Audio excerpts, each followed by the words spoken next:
I'm Nicole Khalil, and you're listening in to another episode of This is Woman's Work, where together we're redefining what it looks like, what it means, and what it feels like to be doing woman's work.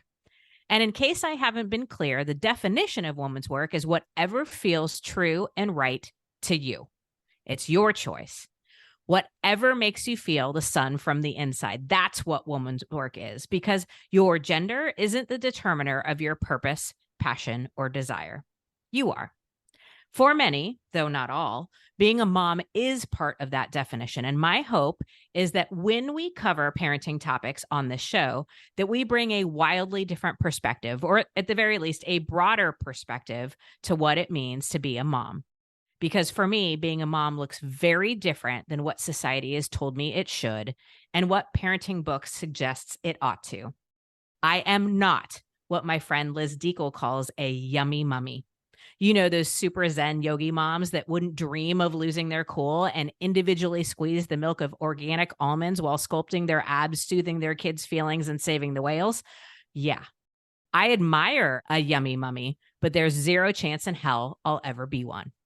And as you know, if you listen in often, I'm fond of the occasional rant and have more than my fair share of pet peeves. So let me open this episode by sharing something about motherhood that makes my blood boil.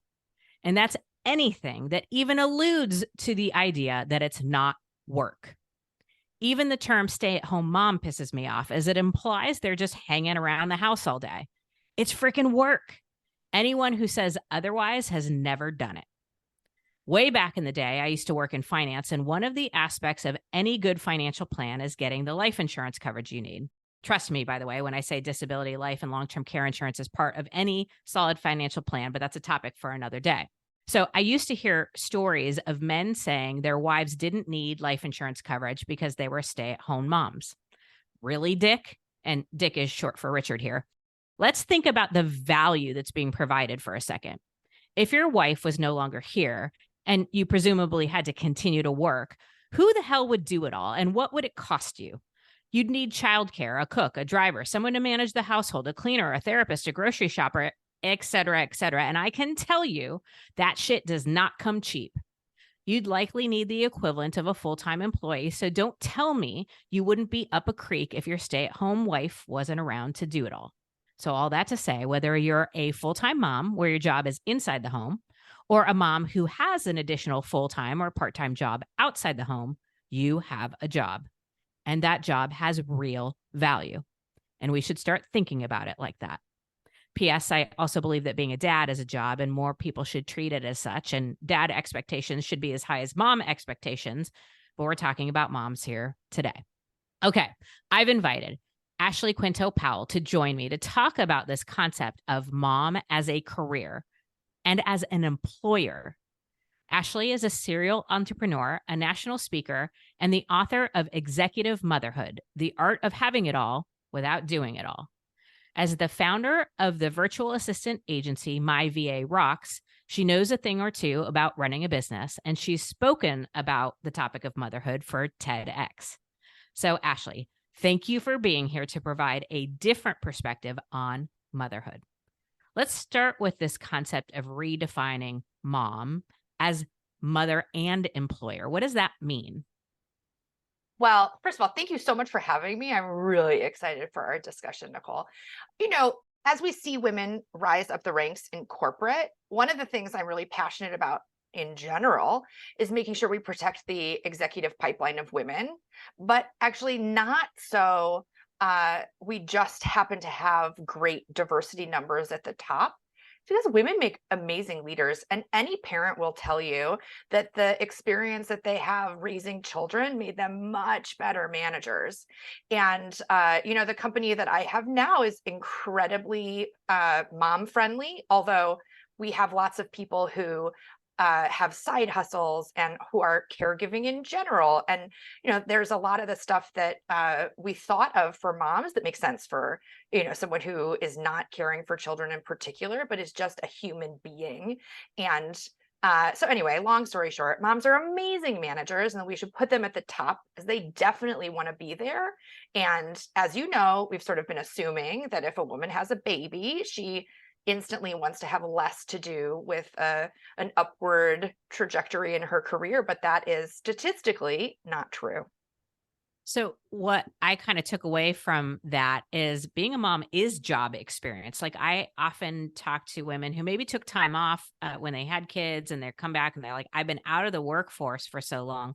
But what you said is absolutely right. Being a mom has made me a better manager, a better leader, a better communicator. It's had me have more patience, a better trainer. I mean, there's so many skills that are being used and developed in our roles as moms that are transferable and applicable to those of us who choose to have careers outside. Let me ask your thoughts on the way we do work in today's day and age. I have this fundamental belief that this idea of working 40 hours a week at a job is an old way of doing things, and it was done at a time where there was somebody whose primary job was home, and now you have dual income households and all that. How does work need to evolve or change or adjust for parents who want to be able to do both at a high level? Great question. Well, and I think it's important too to recognize that our envisioning of a dad who puts a suit on and takes the commuter train into the city to work, while mom is in a like a cinched dress with a flared bottom and little heels and pearls, and is taking care of the children, because that option was not available to Black women in the same era. The people of color have always been working and have always had two parents working, and so really with that reframing, that image is even more narrow. And let's not even talk about the people for whom being at home without having an outlet is miserable, or who really get something out of contributing outside of the home as well as in the home. There's a lot there, but we do need to change it, because we're seeing, and I'm really grateful for the generation of workforce that's coming up now and all of the things that they're insisting change, because they are fairly antiquated. The insistence that we be in an office, the insistence that it be between a certain number, a certain hour of the day, it doesn't work for many people. I would venture to say it doesn't work for most people. And we're then missing out on all of the contribution that we could capture if we were smarter about the way that we manage, and smarter about the way that we structure work days. Because I got to tell you, I can't imagine a company with a more flexible work environment than mine is. And I know my people are working very hard. They're incredible at what they do. They have fantastic autonomy. The whole thing is it is nothing but good. But it takes some effort. It takes some effort on the management side. I so appreciate you making the point that when we think about work back in the day, we're typically visualizing a white couple where, as you Hmm. said, and, Black women have been dealing with dual income working. And I would also argue that work environments weren't created with them in mind back then Right. or now. Yeah. So I don't think this is working for anybody, even though some people have been doing it Hmm. longer. I also appreciate the idea that most of us don't want it to look that way anymore. And there are some people who are like, I love going in the office, but the being forced to, having to between these hours and no wiggle room, I think that's where we lose people and lose talent, and why a lot of women often feel like they need to make the choice. You talk about women being unpaid project managers at home. Oh Is yeah. there anything that we can do to change that? Because that is real work and needs to be valued. Absolutely. Well, and when I'm speaking to big audiences, I will often say, all right, who can tell me how many rolls of toilet paper there are in your home? Just a rough ballpark of how long you have before you need to buy more. How about paper towels? How about cereal? How about milk? When are dentist appointments for your kids? Have you made annual checkups for doctor's appointments for your kids? And women always know all the answers. It is in our heads. We are constantly keeping up on absolutely everything. And that is an enormous mental load to carry all the time. And one of the things that I talk about in my book is the shift between asking for help and having a partner who's carrying their fair share. I think even having to say, "Oh, I need help," implies that it is supposed to be your job to begin with, and now you are asking for something that doesn't have to be given. Well, listen, partnerships need to be and not even 50-50. Sometimes it's 90-10, sometimes it's 10-90. So, there are lots of really creative ways to make things work, but it needs to be all hands on deck. And I think actually, I know my marriage, I don't know if if this happens for other people too, but my marriage got way better when we had 2 kids, because when we had 1 kid, we were fighting all the time, and someone was always doing childcare and someone else was always doing like something else. And both parties wanted to be, the person watching TV wanted to be hanging out with the baby, giving him a bath, and the person giving the bath was like, "Oh, the TV looks really nice right now." When we had 2, it was all hands on deck, and we were just trying to hold on for dear life, and so we were more of a team. And that's the approach that we then took for the rest of, up until the present day. It is all hands on deck. So I love this point you're making about asking for help, this implication, and probably why we feel bad about it. It's like that we're supposed to be able to handle it, but we can't, as Mhm. opposed to, and I only have 1 kid, so I don't know about the, shift that happens when you have 2. But early on, before I was pregnant, my husband and I had this conversation, and I was very adamant about this 50-50 partnership. Now, Mhm. 10 years later, I can say it's not a 50-50 partnership. Like you said, it evolves, and sometimes it's this and sometimes it's that. But our come from is it's 100-100. We're both 100% committed to being parents. We're Mhm. both 100% committed to our families and our jobs. And this all hands on deck approach speaks to me thoroughly. So, how do we begin to change it? Like I can think of people listening going, "Okay, great. That's aspirational. How do I Mhm. get there?" So first of all, I do think this is, some of this. If you're not in a partnership that is serving you, there's some really difficult discussions that need to happen. I will say my husband looks like a lumberjack. He's a very, very handsome, like Midwestern big guy. And he does not look like the kind of person who would be a staunch feminist, but guess what? 15 years with me made him one. And now he can, after we've had all of these discussions, and a lot of it is pointing out, "Hey, this is the situation for me. And I realize it looks different for you, but I am really suffering here." And realistically, we need to give our partners the chance to step up, because they're in they deserve to be involved parents also, and having this blind spot. And we get really, let's take some of the responsibility on ourselves too. We get really precious about, well, nobody else can do it better, nobody else can do it as well as I can, and anyway, you're going to mess up the whole sleep schedule, or you don't know how the baby eats. And it's that sort of stuff that we're stymieing our partners in being the best parents that they can possibly be, and adding an enormous amount to our own workload. And obviously it's not working. So, some tough conversations around, "Hey, here's what I'm experiencing in our nightly routine, and I need some help shifting that because I am dying on the vine here," is a really good conversation to have. Mhm. Okay, 2 thoughts jumped in. Number 1, there's when you're talking about your husband, there's a quote that says, "Behind every enlightened man, there's an exhausted feminist you need to thank." And I just thought about that. And then the second thing is, I had a friend who gave me that advice when I was pregnant. Best advice ever, Julie Gordon, if you're listening.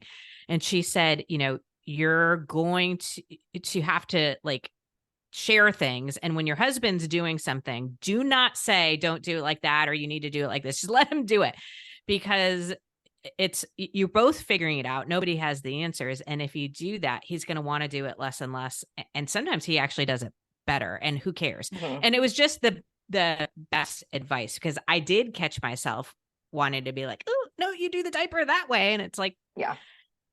he's doing it. We have to let go a little bit to allow for Yeah. that all hands on deck that we want. Absolutely. It is a challenge. Even in the work that I do with my virtual assistant agency, having people um, get rid of all of that head trash before bringing on a virtual assistant so they can get the help. It's the same darn thing. I mean, right? Parenting does make you a much better manager. Absolutely. In your work, or I think we hear this a lot as women, is the importance of self-care. In preparing for our conversation, you called it the myth of self-care. I'm curious what you mean by that. Oh my goodness, self-care makes me so angry because this is I hope I am finally able to articulate this correctly, but as a society we tend to try to fix an external problem with an internal solution, and that feels like self-care to me. So I remember having this discussion with a wellness coach that I was working with. And it was mid-pandemic, and I was like doing nothing but gaining weight. Like you could hear me getting heavier. It was like awful. And part of it is that we all, right, I did not have a unique experience. That was terrible. But I had gone from traveling back and forth to Chicago once a week where I was doing 4 10s. I had a commuter apartment, and then I would come home like happy fun time mom on Thursday nights and have an adventure weekend and then go back to work. And now all of a sudden I'm trying to be the CEO of this house. And it was really difficult for everyone. But I had this discussion with my health and wellness coach. And I said, I wake up every morning feeling like I'm already defeated. And she said, oh, well, let's dig into your why. And that's a pretty common, that's a really common response to I'm having trouble. Great. Like, let's go internal and figure out, like, let's get you really motivated. And frankly, that was absolutely the wrong thing. I did not need a why. I needed a how. And I needed someone to say, looking at this situation, you are trying to keep your business running, which was a full-time job before. My husband had gone back to work after being a stay-at-home dad. And the whole thing was, our family needed some grace. We needed better processes. We needed a nanny. And it was how are we going to accomplish this? Not why do we want to accomplish it? And self-care feels very much in that category to me. And sometimes I think about, Nicole, women, you're probably the same way too, who are like handling all the things beautifully. We have a big job, then we have a couple side hustles, we're on boards, and then we're active in the kids stuff, and we do the PTO, and then we actually have friends that we talk to, and it gets to be a lot. And then instead of saying, oh man, you're up to a lot, but you're accomplishing some incredible things. How can I help you? We're saying, are you doing too much? Are you taking time for yourself? And that's so infantilizing. I feel like, if you're looking at a woman standing in front of a door, with 2 armfuls of groceries, right? With the milk in each hand, and then the line of bags on your arm, and we're staring at her and we're saying, oh, you should have done less shopping, instead of opening the door for her and saying, can I take any of this from you? Yeah. So I think self-care, everyone needs self-care. I think that is true. The insistence that this is a female focused approach to you are overwhelmed is just more nonsense.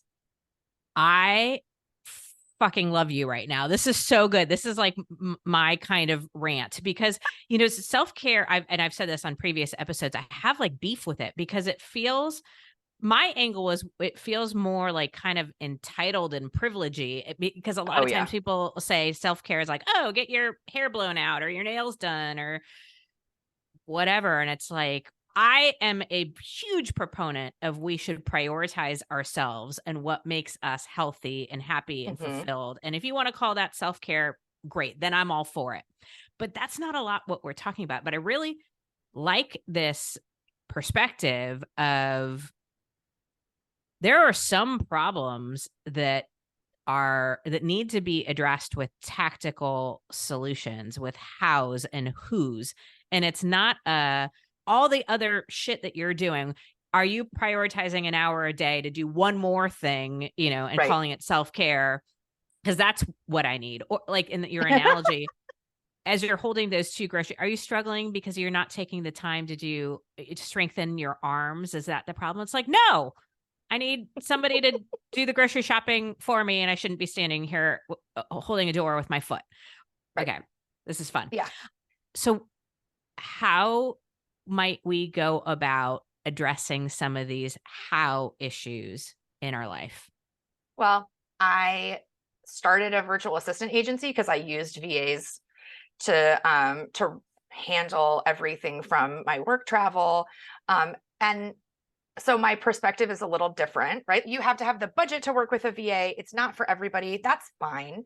We do need to look around at the people around us and be willing to assign things, take things off of our plate, willing to let things fall off of our plate. But in terms of tangible help, I'll outsource things like I coach basketball I coach Pee Wee basketball for both of my kids. And I was never getting to the emails because the emails are supposed to go out, like, let's say ideally they'll go out on Tuesday for a Saturday game, but I'm dealing with work and home and all this stuff. And so I would never get that email out until like after 10 on Friday. And I'm like, oh no, I totally forgot about this. But realistically, like it didn't have just, it wasn't on fire enough to Mhm. bubble up on my priority list. I assigned it to a virtual assistant, and the virtual assistant takes care of it. And it goes out whenever I say it needs to go out. It goes out on Tuesday because now that's their job and it's not an afterthought. I'll say too, in asking for tangible help, giving instructions, being really candid about what you need, that's really tough. But I am always, always, always asked, okay, but what about single moms? And I think that is another example of how we are expecting an internal solution for an external problem. And I always say, if you are wondering about single moms, everyone needs to turn around and find the single mom that's at soccer practice and that is at the school pickup. And we need to jump in and say, hey, how about I help with XYZ? Or, hey, what can I do for you here? Because we are really awful to single moms in particular. And that's a good example of someone who has no more capacity. And we're saying, well, let's get her additional systems and, just having a Yeah. good idea of what we can realistically handle is probably key. Yeah. Well, remembering we are all humans with capacity, and our capacities are different as humans. And the answer isn't let's increase your capacity. The answer is how do we make sure people aren't blowing past theirs or having to in order to survive? One of my best friends is a, uber career oriented, amazing mom. And she always talks about the community of other moms that she was surrounded with that helped with pickups and drop offs and let me handle this and sign that. And how grateful she was that those women offered and were willing. And so to reinforce your point, how do we turn around and ask how we can help when we can help? I guess my last question is any other, I don't know if tips are the right word.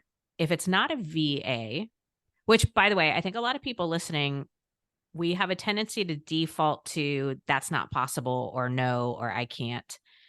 If you're thinking, well, I can't afford it or I couldn't never do that, I would invite you to just ask yourself, how could that be possible?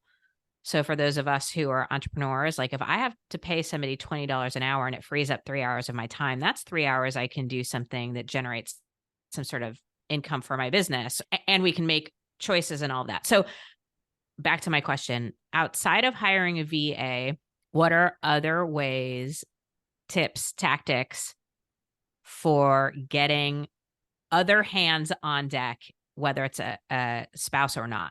Yeah, it's such a good question because we tend to, when someone says, "Oh, how can I help?" we say, "I'm fine." It's a rote response. And I think in the way we ask people should change a little bit too. When I ask someone, "How can I help you?" I usually say, "Hey, I am thinking that I can either send a cleaner over to your house, or I can come by with my carpet cleaner and make your house fresh, or I can send a meal. Which would you prefer?" So instead of sort of expecting someone who's already overwhelmed to identify first what you can do, and then there's so many emotions wrapped up in how we ask for help. So instead of sort of putting that on someone who's already overwhelmed, I will often say, here are 3 ways I'm thinking I can help. I'm open to other ones too, but pick one. I have a friend who every once in a while, like every 6 months, sends me a text message and she says, name 3 ways I can support you. Go. And it's hard to say, oh, actually, I'm totally fine. Thank you. Handling everything beautifully. She knows that's not true. I know that's not true. But I've done things like I'm really bad with text messages, for instance. Well, my kids think responding to text messages, they're 8 and 10, that is the most fun thing in the entire world. So when we're driving, I hand my phone to my son and I say, all right, start from the top. He's like, all right, your mom says, would you like to come over for dinner on Friday? Yes. Okay, Jeffrey, tell her we'll be there and ask her if there's anything that she wants me to bring. Okay, next one. Then, he thinks like, oh, your friend Lorelai sent a TikTok video. It's pretty funny. Great. Moving on, you be really creative. I also think like crackpots are like such a God's fantastic gift. tool around. Yeah, they're Love it. pretty fantastic. But being really, being clever and tactical. We're moms, so we are used to being clever and tactical. This is, but letting go too of the expectation that we are yummy mummies in disguise. I'm not a yummy mummy. I'm a hot mess. Actually, my favorite thing to do is when I am particularly messy outwardly, you can like really tell I'm struggling. I like to say, hey, of all the people, can you believe it's me who wrote a parenting book?